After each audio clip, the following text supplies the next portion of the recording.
देखेंगे reflection of light.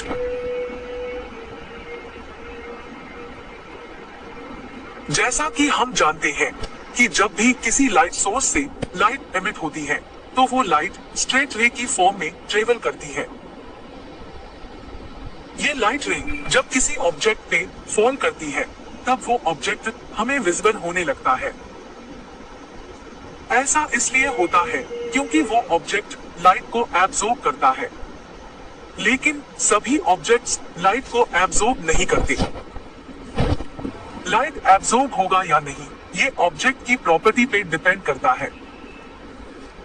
Example के लिए मेटल्स लाइट को कंप्लीटली एब्जॉर्ब नहीं करते, जिसकी वजह से वो शाइन करते हैं। वही दूसरी ओर वुड लाइट को ऑलमोस्ट एब्जॉर्ब कर लेते हैं। कुछ ऑब्जेक्ट ऐसे होते हैं जो लाइट को बिल्कुल एब्जॉर्ब नहीं करते, यानी कंप्लीटली रिफ्लेक्ट कर देते हैं। एग्जाम्पल के लिए मिरर।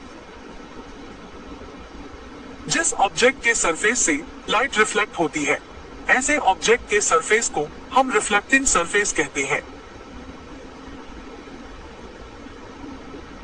आइए अब जानते हैं कि रिफ्लेक्शन ऑफ लाइट किसे कहते हैं। जब लाइट रे किसी रिफ्लेक्टिंग सरफेस या स्मूथ पॉलिश्ड सरफेस पे फॉल करती है, तब लाइट रे बाउंस बैक हो या लाइट रे की डायरेक्शन चेंज हो तो उस फेनोमेनन को हम रिफ्लेक्शन ऑफ लाइट कहते हैं। रिफ्लेक्शन ऑफ लाइट को हम कुछ इस तरह से डिफाइन कर सकते हैं। Reflection of light is defined as the bouncing back of the light ray after striking a smooth surface.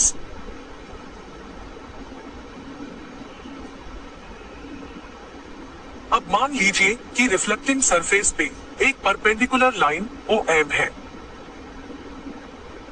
और सरफेस पे फॉल करने वाली लाइट रे OP है। इन दोनों लाइन के बिटवीन जो एंगल है उस एंगल को एंगल ऑफ इंसिडेंस कहते हैं और इसे I से डिनोट करते हैं। लाइट रिफ्लेक्ट होने के बाद लाइन OQ के अलोंग ट्रेवल करती है। लाइन OM और लाइन OQ के बीच के एंगल को एंगल ऑफ रिफ्लेक्शन कहते हैं और इसे R से डिनोट करते हैं। रिफ्लेक्शन ऑफ लाइट को डिटरमाइन करने के लिए दो लॉ दिए गए हैं जो कि कुछ इस तरह से हैं। Laws of reflection of light. First law. The angle of incidence is equal to the angle of reflection. Second law.